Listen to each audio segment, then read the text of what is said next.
সম্পর্ক বাঁচানোর তাগিদটা যদি একতরফা হয়, সেই সম্পর্ক আর বেঁচে থাকে না, সম্পর্কটা মরেই যায়।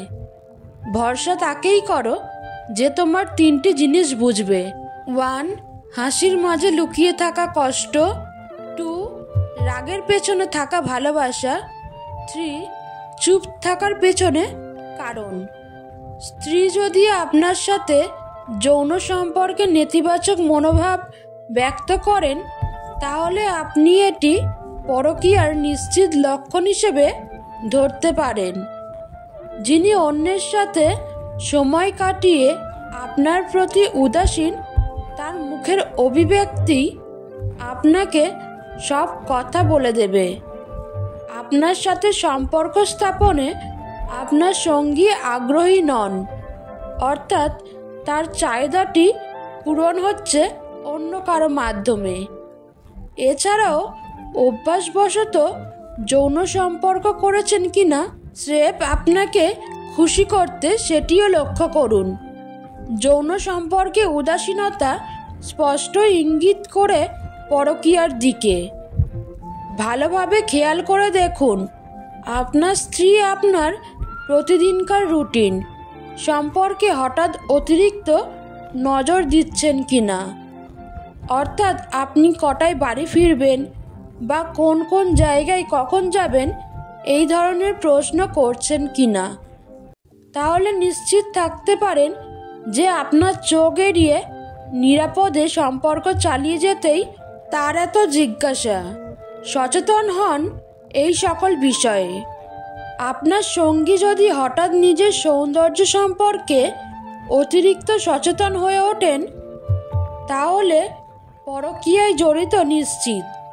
আপনার স্ত্রী যদি হঠাৎ নিজের ত্বক, সাজগোজ, শারীরিক গঠন কিংবা পরিহিত পোশাক আশাকের দিকে অতিরিক্ত সময় ব্যয় করতে শুরু করেন, তাহলে আপনি একে পরকীয়ার একটি লক্ষণ হিসেবে ধরে নিতে পারেন।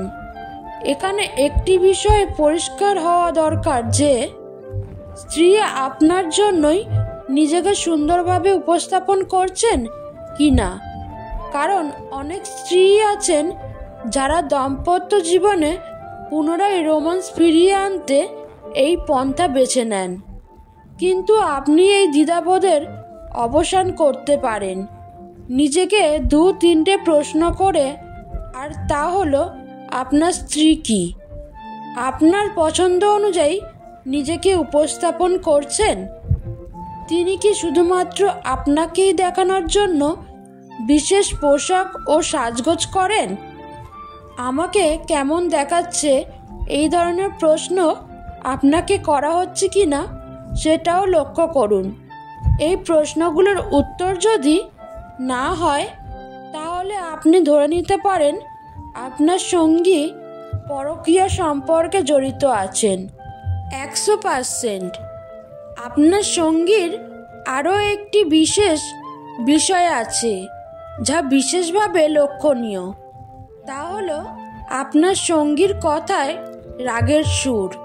খেয়াল করে দেখুন তো, আগে যে বিষয়গুলো আপনার স্ত্রীর রাগের উদ্রেক করতো না, সেসব বিষয়ে কি তিনি রেগে যাচ্ছেন, কিংবা কথায় কথায় আপনাদের দাম্পত্য জীবনকে অভিশাপ হিসেবে অভিহিত করছেন?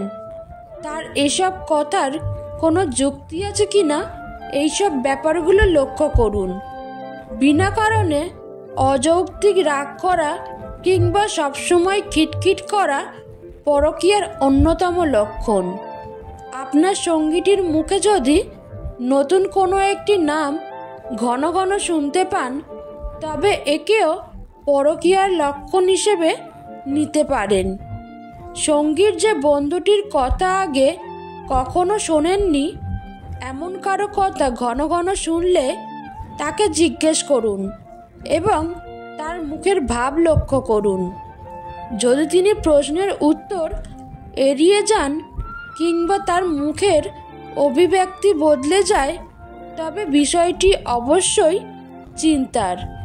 একটু ভেবে দেখুন, হয়তো সমাধানের পথ আপনিও পেতে পারেন। আপনার স্ত্রী যদি আপনাকে আগের চাইতে কম সময় দেওয়া শুরু করেন, তাহলে এটিও পরকীয়ার একটি লক্ষণ হিসেবে ধরে নেওয়া যায়। খুব ভালো করে আপনার সঙ্গীর প্রতিদিনকার কাজকর্ম লক্ষ্য করুন।